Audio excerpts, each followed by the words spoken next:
अस्सलाम वालेकुम। ये रेडियो सदाए हुर्रियत जम्मू कश्मीर है। नसीमा खातून से मुख्य समाचार सुनिए। ऐसे समय में जब इस क्षेत्र में मुसलमान ईद उल अजहा मना रहे हैं, भारत द्वारा अवैध रूप से अधिकृत जम्मू कश्मीर में लोग भारतीय अधिकरण में हैं। कश्मीरियों की ये दूसरी ईद है जो भारतीय सैन्य घेराव में मना रहे हैं। कश्मीरियों की यथार्थ ईद उस दिन होगी जब अंतिम भारतीय सैनिक भारत द्वारा अवैध रूप से अधिकृत जम्मू कश्मीर को छोड़ेगा।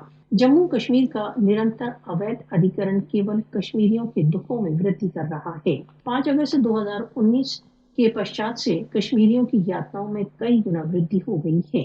भारी संख्या में भारतीय अधिकरण बलों की उपस्थिति से भारत द्वारा अवैध रूप से अधिकृत जम्मू कश्मीर घुट कर रह गया है।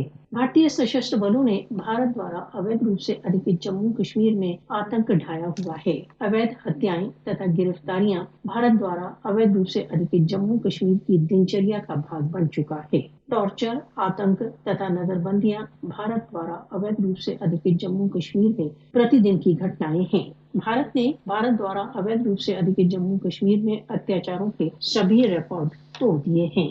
सार्वभौमिक समुदाय को भारत द्वारा अवैध रूप से अधिकृत जम्मू कश्मीर में होने वाले अत्याचारों का नोटिस लेना चाहिए। संघर्षरत कश्मीरियों के लिए खड़े होने का समय आ गया है। यह समय है कि भारत को भारत द्वारा अवैध रूप से अधिकृत जम्मू कश्मीर के अपराधों के लिए उत्तरदायी ठहराया जाए। भारत द्वारा कश्मीरियों पर ढाए जा रहे अत्याचारों की ओर ध्यान देने के लिए विश्व समुदाय कर्तव्यबद्ध है। वह दिन दूर नहीं जब कश्मीरी भारत के चंगुल से मुक्त होंगे।